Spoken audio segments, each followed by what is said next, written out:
The EPA's multifamily high-rise program offers eligible buildings two paths to earning the Energy Star. Both paths are required to follow the testing and verification protocols. This document can be found on the website, and we suggest having a hard copy available during this presentation.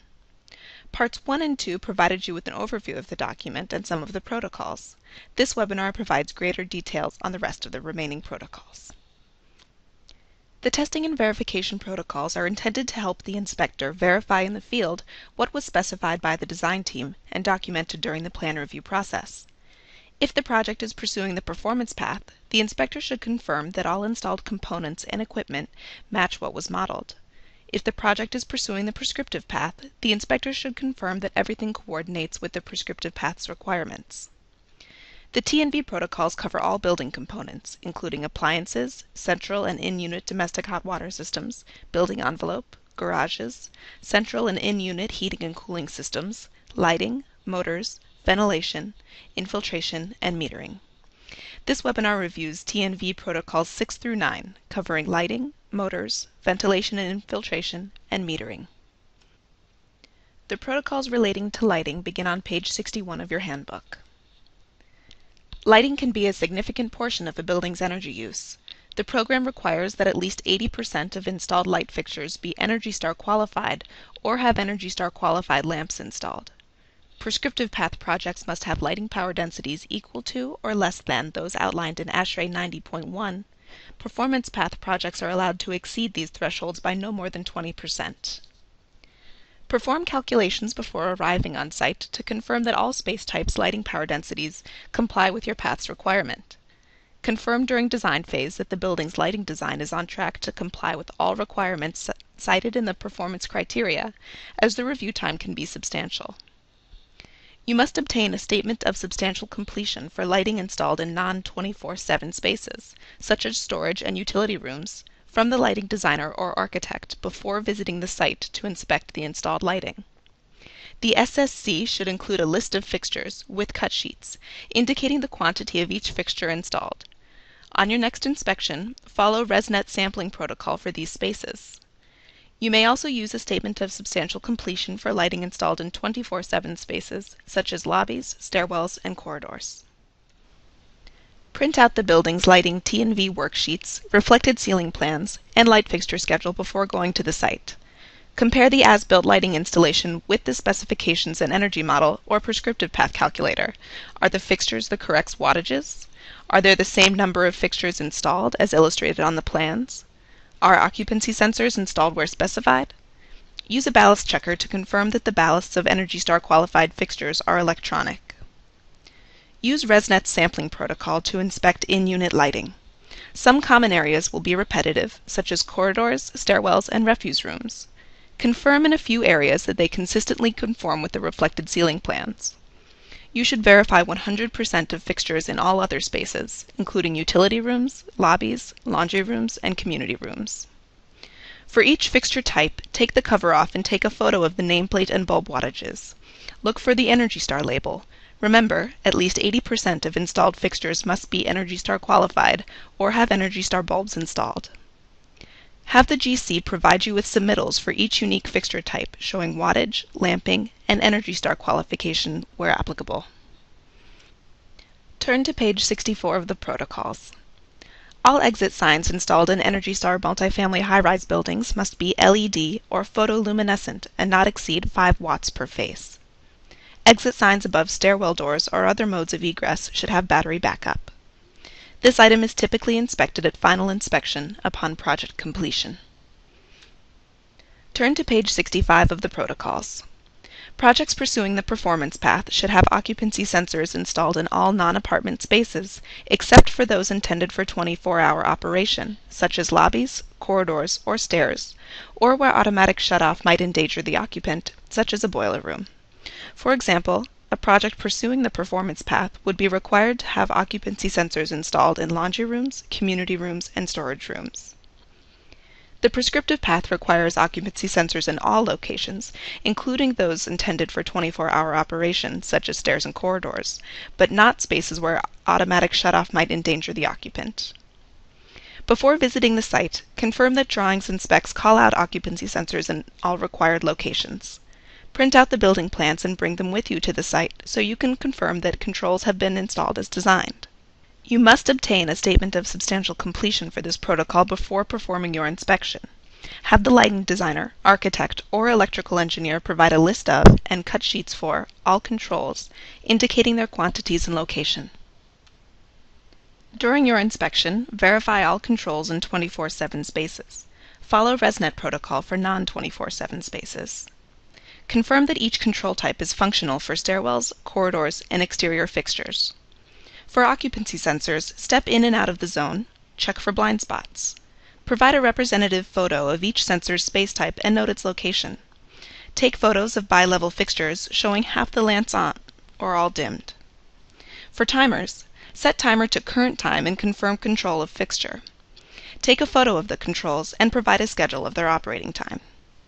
For photocells, cover or black out the photocell and confirm the control of the fixture. Take one photo showing the light fixture is off during the day, and another photo showing the fixture is on when the daylight sensor is covered, simulating nighttime. For daylighting controls, dim or black out the location to observe the change in the light fixture level. For occupancy sensors, check the lower point power limit and on-time settings. Please turn to page 67 of the protocols. Documentation of motors is similar to other HVAC protocols, covering all types of testing and verification. You must inspect 100% of motors over 1 horsepower and all motors servicing primary HVAC equipment. A statement of substantial completion can be submitted for this protocol, but this must be completed by a qualified third party. The inspector should confirm that installed motor size, type, design, and rated efficiency match the assumptions made in the proposed design model or meet or exceed the requirements listed in the prescriptive path. All three-phase pump motors 1 horsepower or greater should meet or exceed efficiency standards for NEMA premium motors. Please note that motors that are packaged as an integral component of mechanical equipment, such as sump pumps, are exempt from this requirement. Many motors are NEMA labeled, but this label alone does not ensure that a motor is energy efficient. The EPA's requirement refers specifically to the NEMA Premium Energy Efficient Motors Program. Product specifications for NEMA Premium motors may be found on the NEMA website. Compare the performance data of the inspected motors to the assumptions made in the proposed design model, and adjust data inputs for the as-built building model if necessary. If your project is following the prescriptive path, ensure that all motor requirements listed have been met or exceeded. For example, projects following the prescriptive path with motors 5 horsepower or greater for circulating pumps serving hydronic heating or cooling systems must be specified with variable frequency drives. A photograph of the faceplate and NEMA Premium label, if applicable, of 1 representative motor of each size is required. As larger buildings will have many motors and pumps, be sure to clearly identify the location and use of each motor represented in your photographs. Please turn to page 69 of the protocols. The air sealing protocol includes visual inspections, verifying data sheets, and collecting instrumented measurements to ensure the applicable requirements have been met. For elements providing central services to the building, such as entry doors, central duct chases, and utility service penetrations, a minimum 50% sample shall be inspected. For elements that are repeated throughout the building or occur in every living unit, such as windows, wall and floor connections, and AC sleeves, follow ResNet sampling protocol. If problems are identified, additional units must be inspected to determine if the problems are systemic, and an appropriate repair order should be issued. During construction, apartment units may be visually inspected prior to drywall and upon final completion following ResNet sampling protocol. The sample set should be representative of the variety of apartment units in the building, including end or corner units and inside units, top floor, middle floor, bottom floor units, and at least 1 unit of each size and type, such as studios, 1-bedroom, 2-bedroom, etc. The air barrier process begins with construction documentation. Having air sealing details explicitly called out in drawings and specs prior to construction will increase the chances of successful implementation in the field. A minimum of 3 to 5 site visits are recommended to properly inspect air sealing details. Each exterior, common area, and in-unit element on the air sealing checklist must be inspected at each stage of construction to ensure the proper use of materials and complete seals for each juncture or penetration. The main responsibility of the energy consultant or licensed professional is to make sure that materials and procedures are accurately specified and then implemented, verified, and documented correctly in the field. As long as continuity is maintained with compatible and durable materials that effectively stop air leakage, the intent of this protocol have been met. Products or methods used may vary. The air barrier is a system of materials, included but not limited to fluid-applied air barrier membrane, self-adhering air barrier membrane or peel and stick, mechanically attached air barrier membrane, board stock air barrier, spray-applied polyurethane insulation, chipboard, CMU, or foam board substrate, accessories such as sealants, primer, mastic, transition membrane, and tapes. The figure portrayed on this slide is an example of the type of feedback that is expected of the energy consultant or licensed professional. Both the air and thermal barriers need to be detailed to demonstrate an effective and buildable continuity. The construction drawings and specifications must clearly identify systems that manage the flow of rainwater, such as cladding, an air gap, or a weather-resistant barrier, systems that manage the flow of heat, such as insulation, and systems that manage the flow of air through the exterior enclosure. Continuity of these three systems must be shown in the sections, plans, and details. Typical sections must show continuity from the center of the roof assembly, down the walls and fenestration, to the center of the foundation floor. Submittals of shop drawings detailing the continuity of these systems and installer qualifications must be required in the specifications.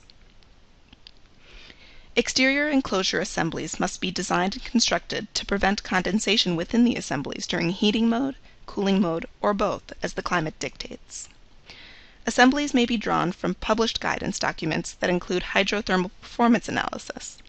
Alternatively, assemblies should pass year-long, hourly hydrothermal simulations conducted in accordance with ASHRAE 160P. For wood-framed construction, version 3.0 of the ENERGY STAR Qualified Homes Thermal Enclosure Rater Checklist, sections 3 and 5, must be followed in addition to all T&V protocols. The project's bid and contract documents must demonstrate a continuous, unbroken air barrier separating the conditioned space of the building from the exterior and unconditioned spaces within the building, such as mechanical rooms vented with unconditioned air, mechanical chases opening to unconditioned spaces, elevator shafts, or garage or other vehicle and equipment storage facilities. Bid and contract documents must also include detailed information that shows the air barrier continuity through the various conditions of the exterior enclosure, for example, the transitions between dissimilar materials and penetrations, and that serves as an index of details relevant to air barrier inspections. As a general rule for reviewing air barrier continuity, you should be able to trace the air barrier around the entire building without lifting your pencil off the paper. The energy consultant or licensed professional must include a list of elements to be sealed in the construction documents, showing the locations to be sealed, as well as acceptable methods and materials. The list must include all elements identified in ASHRAE 90.1/2007, Section 5.4.3.1, or applicable state code, as well as all elements listed in the prerequisites checklist, and any additional site-specific elements identified during the plan review that should be addressed to ensure air leakage in the building is effectively controlled. Use the T&V worksheets and photo template to identify areas to be inspected and photographs to be included based on building geometry, construction, location of mechanicals and building utilities, etc. This list is not exhaustive, and the energy consultant or licensed professional should still review building plans and field conditions to identify additional leakage sources to be sealed. One of the most critical pieces of the air barrier is making sure that all materials are compatible with other air barrier elements to which they connect. When feasible, all air barrier membranes and accessories, such as transition membranes, flashing membranes, mastics, sealants, primers, tapes, etc., will all be from the same manufacturer. When products from a variety of manufacturers are used, a letter must be obtained from one of the manufacturers stating that the materials proposed are permanently, chemically, and adhesively compatible with each other. Gaps and joints must be primed and sealed with a transition membrane, tape, or sealant that is rated to withstand the thermal and structural deflection calculated for the joint in question. This information can be obtained from the structural engineer. For joints that are anticipated to have more than a half-inch deflection, special details are needed to allow flexibility. If allowed by local code, EPA suggests that gaps be sealed using a piece of sheet membrane that spans the entire column and overlaps at least 3 inches on the adjacent surfaces. As an alternative, gaps can be filled with backer rod as necessary, and a minimum 25-year sealant that is compatible with all surfaces can be applied. At the discretion of the developer, request and inspect a sample mock-up window installation prior to installation of windows building-wide. This is a great opportunity to see the actual materials and sequencing early in the process while there is still time to troubleshoot any problematic issues. As with the exterior air barrier, the compartmentalization air barrier bid and contract documents shall also demonstrate a continuous, unbroken air barrier separating each apartment from surrounding spaces. Air barrier materials and accessories shall be clearly identified in sections, plans, and details. Walls, ceilings, and floors that separate each apartment from neighboring apartments, corridors, common spaces, trash chutes, utility chases and trenches, upper floors, lower floors, stairwells, and elevator shafts must be sealed to form a continuous air barrier surrounding the apartment and connecting to the exterior enclosure air barrier system. The developer should set up at least 2 sample units with both exterior enclosure and apartment compartmentalization air sealing details completed for initial inspection, and should include both a corner unit and middle unit. All air sealing details must be open to inspection and visible from the interior or exterior of the building. The sample unit inspection will be used to identify problems with the air sealing approach before building-wide construction and air sealing of apartments is completed. The inspection may be spread over more than a single visit to accommodate schedules, but all air sealing details must be inspected. The sample units can also be used for preliminary fan pressure testing. It's important to seal floor gaps before installing subflooring materials, such as sleepers. This makes it easier to apply sealant as one continuous bead, rather than having to seal around each sleeper individually. Another time-sensitive detail is the floor gap at the exterior wall, as this is typically where hydronic baseboards or other HVAC terminal units will be installed, making the gap inaccessible and difficult to seal. Page 74 of the protocols includes a useful list of key locations which, when on site, should be verified have been properly air sealed. All of these items are frequent culprits for air leakage and could cause failure of blower door testing. It's a good idea to conduct blower door testing earlier in the construction process so that you can identify problem areas when they're easiest to fix. That's why blower door tests are required by the program at least 2 points in construction. You need to conduct preliminary tests early in construction to help the contractor recognize which strategies are working and which aren't, and you'll also need to conduct final testing at construction completion. In order to conduct a proper blower door test, you'll need to do some preparation work.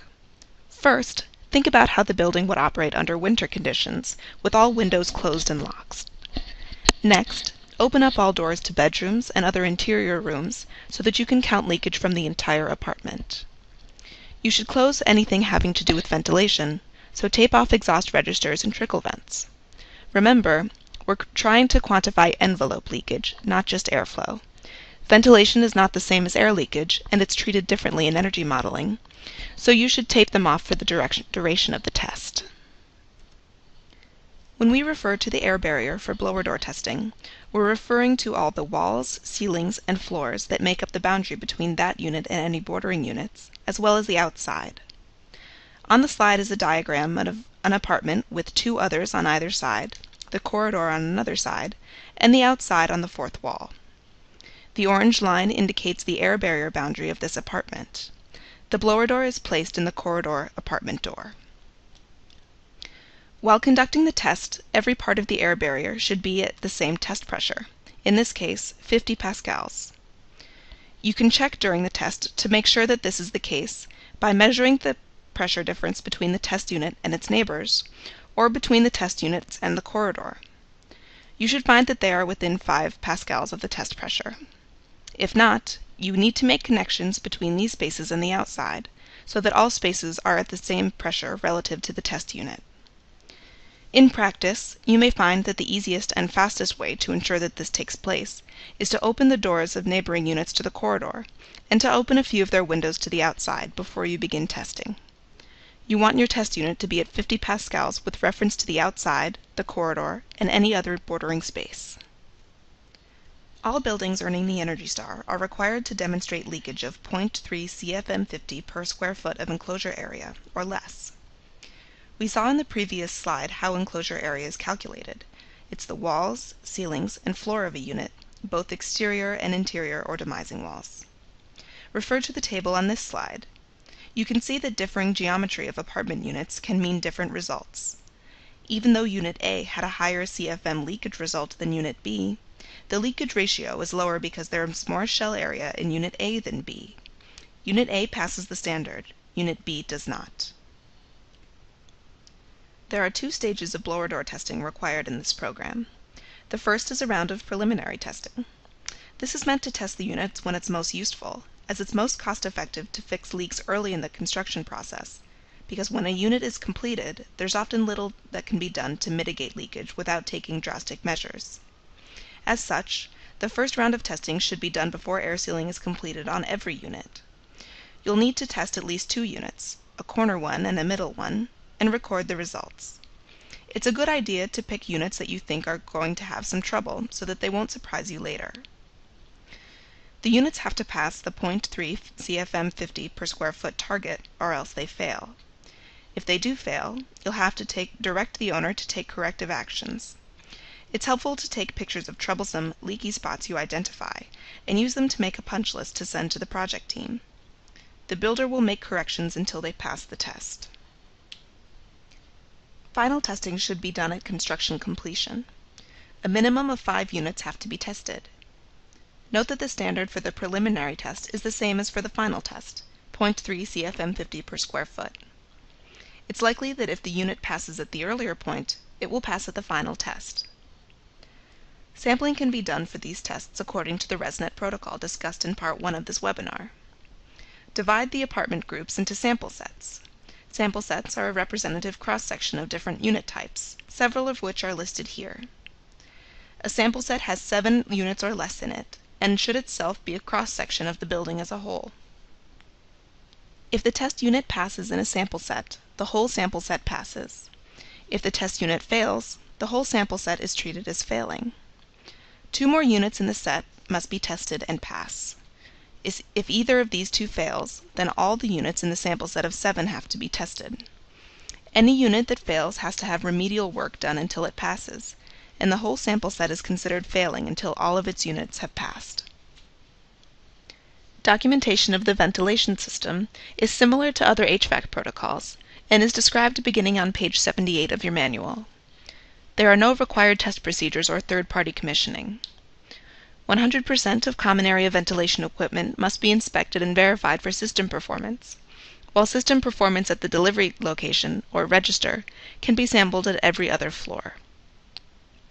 The figure on this slide illustrates a building with in-unit exhaust and trickle vents for fresh air, while the corridor has a rooftop unit that exhausts as well as supplies fresh air.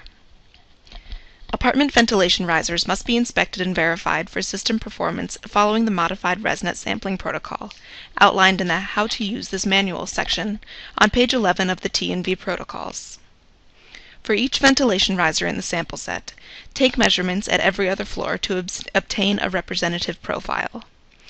The sample shall include at least 1 riser for each type and size of fan installed in the building. A statement of substantial completion can be submitted for this protocol, but must be completed by a qualified third party. The schedule for verifying ventilation systems is also similar to the previous HVAC protocols. However, it's very important to inspect duct tightness before they are enclosed and become inaccessible, in case any additional sealing is needed. Also, if the construction schedule allows, ducts should be tested after takeoffs, bottom caps, and permanent roof curbs are on and sealed. Takeoffs and horizontal branches are typically installed floor by floor.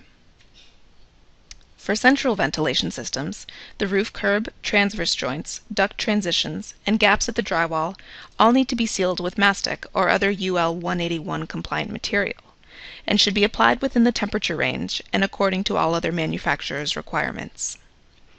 Once the ventilation installation is complete, the contractor should adjust roof fans to provide a pressure of 0.2 to 0.3 inches water column at the grill furthest from the fan.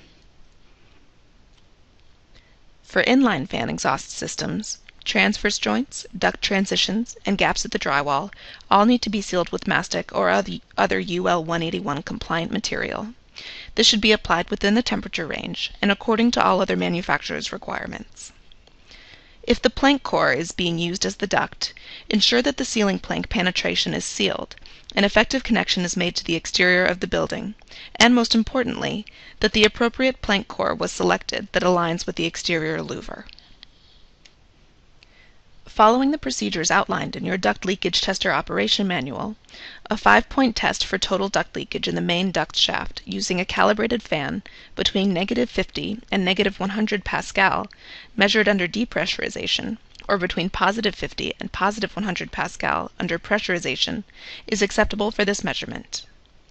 When conducting a duct leakage depressurization test, the flow conditioner and one of the flow rings must always be installed.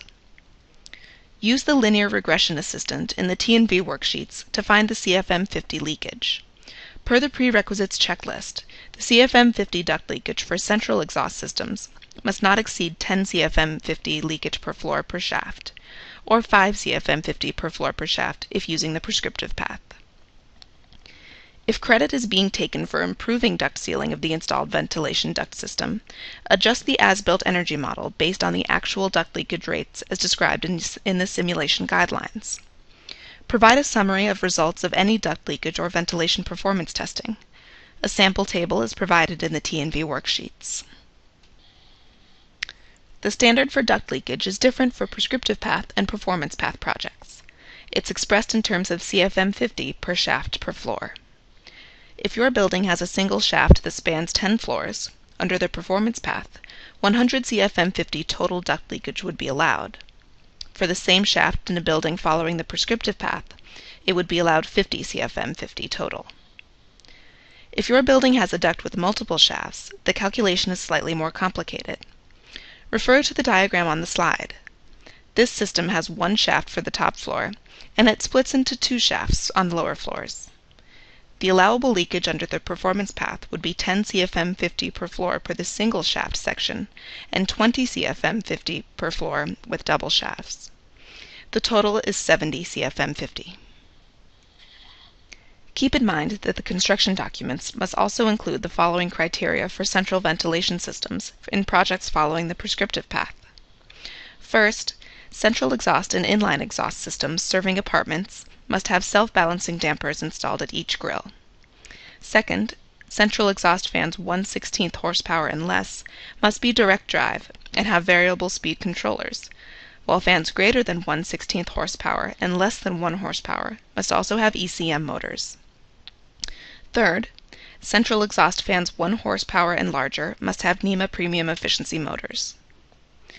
In addition to these requirements, powered common laundry ventilation must be installed with automatic demand control to turn off exhaust fans when no dryers are operating.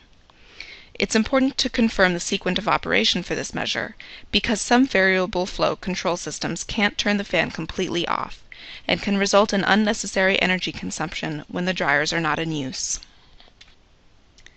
If a project is following the prescriptive path and garage exhaust is required by code, carbon monoxide sensors must be installed that control exhaust fan operation. Whenever CO-controlled garage exhaust is specified, the following performance criteria must be included in the construction documents. First, the threshold criteria for CO concentration which activates the sensors. Second, a schedule of CO controls with make, model, location, and count. Third, the locations, powering of sensors, and connecting wiring should be shown on plans. Fourth, fan size, or CFM capacity, should be included in the ventilation schedule and air intake points should be shown on the plans to properly ventilate throughout the garage area. Once the CO control and fan are installed, the energy consultant or licensed professional must use quantified CO tracer gas release to confirm the performance of the sensor and activation of the fans. Specifications of the gas can be obtained from chemical test suppliers. Ventilation systems have different requirements for capacity and efficiency, depending if they're used for apartments or other spaces, and if they're located on the roof or inside the unit.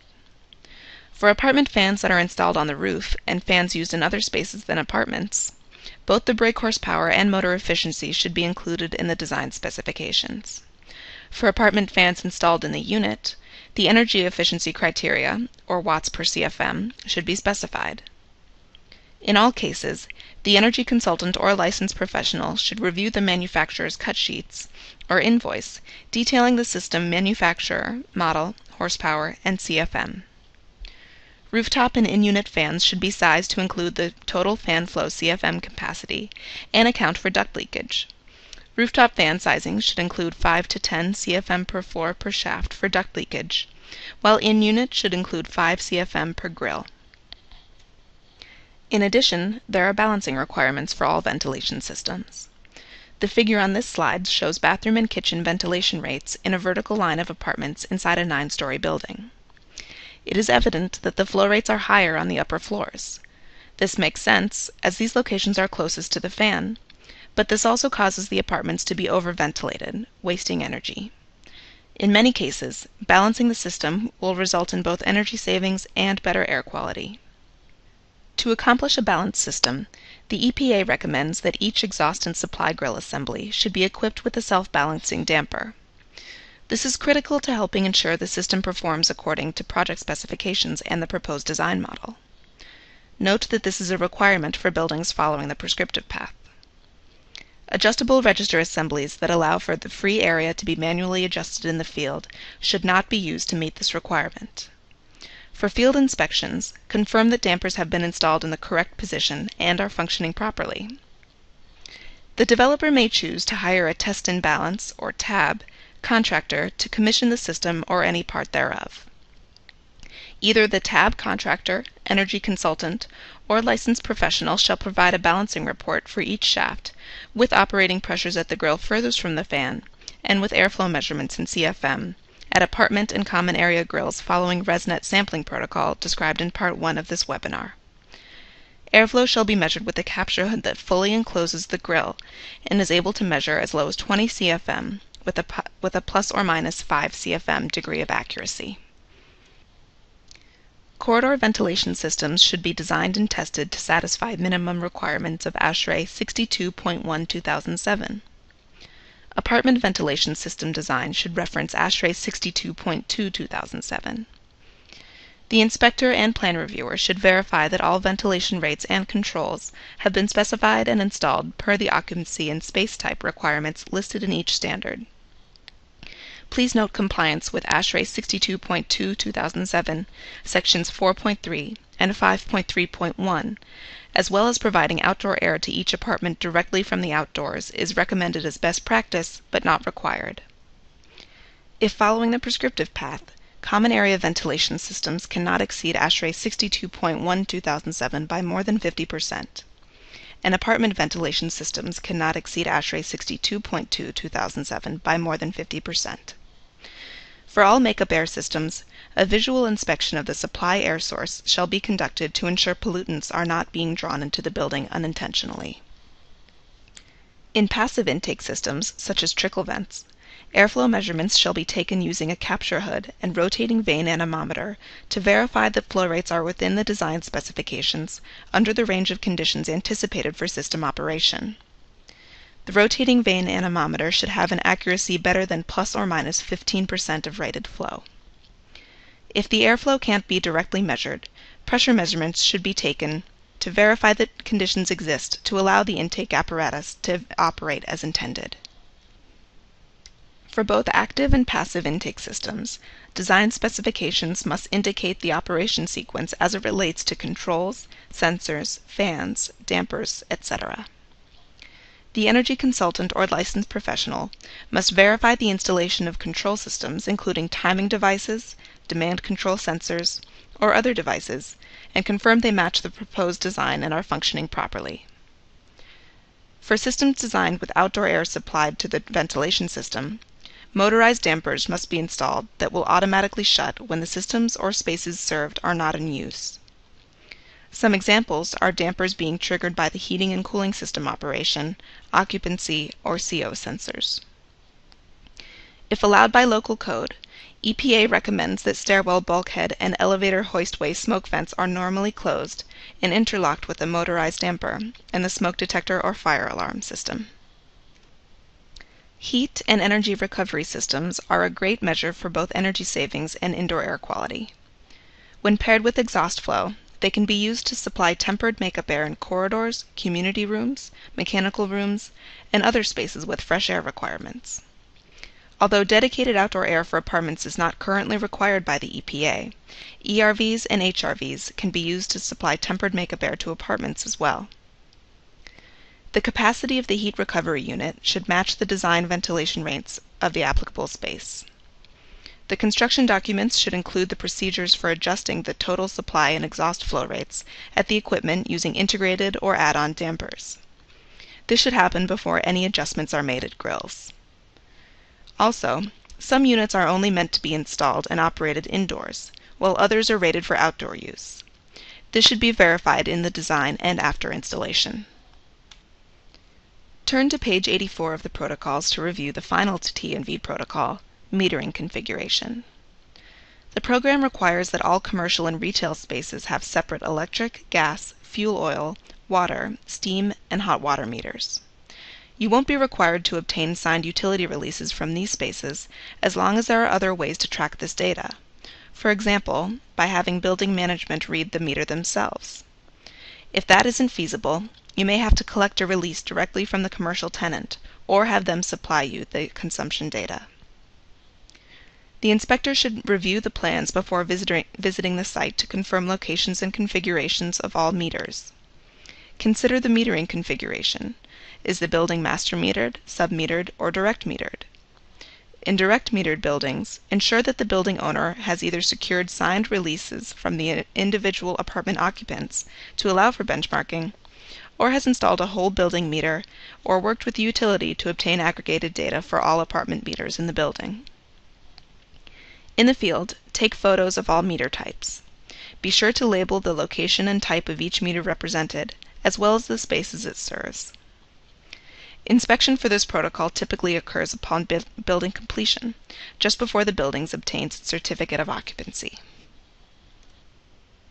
This concludes Part 3 of the Testing and Verification Protocols webinar series. You should have a greater understanding of what is required from each protocol. Please see our website for additional information or contact us via email.